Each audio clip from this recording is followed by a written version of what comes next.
Assalamualaikum warahmatullahi wabarakatuh dan salam sejahtera bagi kalian yang beragama non-muslim.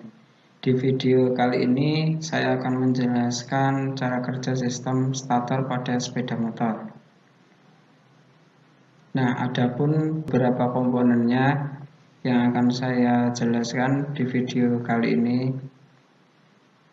Komponen dari sistem starter itu yang pertama ada baterai atau aki, yang kedua kunci kontak, yang ketiga sekring atau fuse ya, yang keempat itu switch starter, yang kelima itu relay starter atau bendik, yang keenam itu motor starter.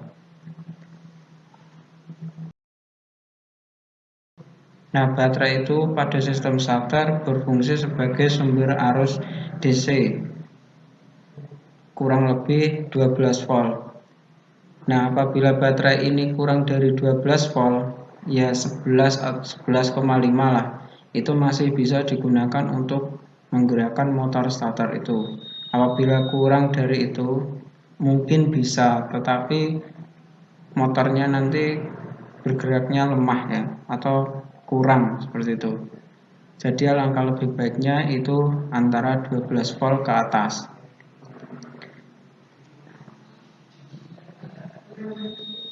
Kemudian ada kunci kontak. Nah, kunci kontak ini sendiri itu berfungsi untuk menghubungkan dan menyambungkan arus utama pada sistem starter. Seperti itu ya.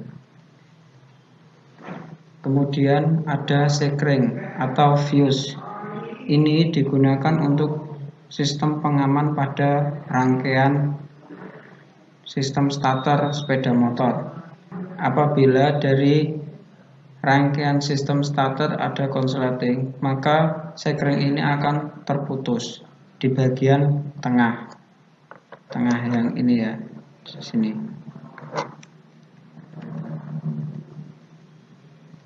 Kemudian ada switch starter. Nah, switch starter ini difungsikan untuk memutus dan menyambung pada rangkaian sistem starter itu sendiri, atau yang menghasilkan rangkaian terbuka dan tertutup, yang mengatur rangkaian terbuka dan rangkaian tertutup pada sistem starter sepeda motor. Kemudian ada relay starter atau bendik.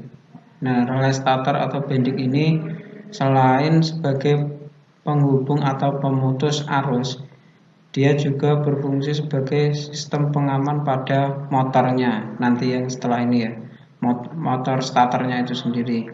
Nah, selain sebagai pemutus dan penyambung dan pengaman, relay starter ini sendiri juga bekerja untuk meringankan kerja dari motor starter itu sendiri.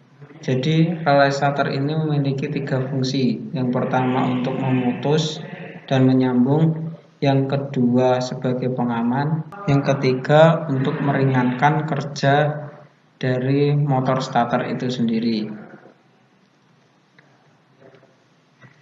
Nah, yang terakhir itu ada motor starter. Nah, motor starter ini digunakan untuk memutar pada bagian awal, yaitu memutar flywheel atau poros engkol pada pertama kali motor mau menyala ya. Nah, itu tadi bagian-bagian dari sistem starter sepeda motor. Nah, ini nanti ada rangkaian, jadi arusnya itu dari mana ke mana, seperti itu. Yang pertama itu arus dari baterai atau aki itu menuju ke sekring. Jangan lupa baterainya dikasih massa agar menghasilkan rangkaian tertutup. Lah, arus dari baterai itu sudah sampai ke sekring atau sistem pengamannya tadi. Kemudian dari sekring menuju ke kunci kontak. Nah, arus itu sudah sampai ke kunci kontak. Kemudian kunci kontak menyalurkan ke switch starter.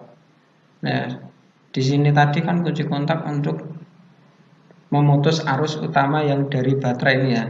Nah, sedangkan switch starter itu untuk menghasilkan rangkaian terbuka dan tertutup pada rangkaian sistem starter. kemudian arus sudah sampai switch starter menuju ke relay starter. Nah, di sini ada digambarkan lilitan ya, seperti itu. Menuju ke relay starter, kemudian relay starternya jangan lupa dikasih massa. Nah, di sini kan ada gambaran, di sini ada lilitan. Lah, apabila lilitan ini mendapatkan arus, maka dia akan bergerak ke atas, menyambungkan dua pin ini, yang sebelah kiri dan sebelah kanan ini. Untuk menggerakkan motor ini kan dibutuhkan arus yang lebih besar, maka kita mengambilkan dari sekring itu menuju ke relay starter yang bagian kanan ini. Nah, ini gambarnya masih terbuka ya, seperti ini. Kemudian arus sudah sampai ke bending. Kita tinggal membuat jalur atau menambahkan kabel ke motor starter seperti ini. Motor starter itu agar biar menghasilkan rangkaian tertutup, maka ditambah dikasih massa seperti ini. Nah, untuk cara kerja relay starter ini sendiri, arus dari baterai ke sekring, kunci kontak, kemudian ke switch starter menuju ke relay seperti ini. Karena di sini sudah ada massa dan di relay starter ini kumparannya mendapatkan arus, maka dia akan bergerak ke atas dan menyentuh dua pin di atasnya ini. Maka arus yang standby di starter atau relay starter ini menyalur ke motor starter dan akhirnya motor starter bergerak. Seperti itu ya cara kerja dari sistem starter sepeda motor. Mungkin untuk video kali ini saya cukupkan sekian. Apabila ada pertanyaan silahkan cantumkan di kolom komentar, dan apabila masih ada yang kurang dari penjelasan saya, silahkan komen di bawah juga untuk koreksi diri saya sendiri, seperti itu. Jangan lupa subscribe, like, dan share video saya. Akhir kata, wassalamualaikum warahmatullahi wabarakatuh, dan salam sejahtera bagi kalian yang beragama non-muslim.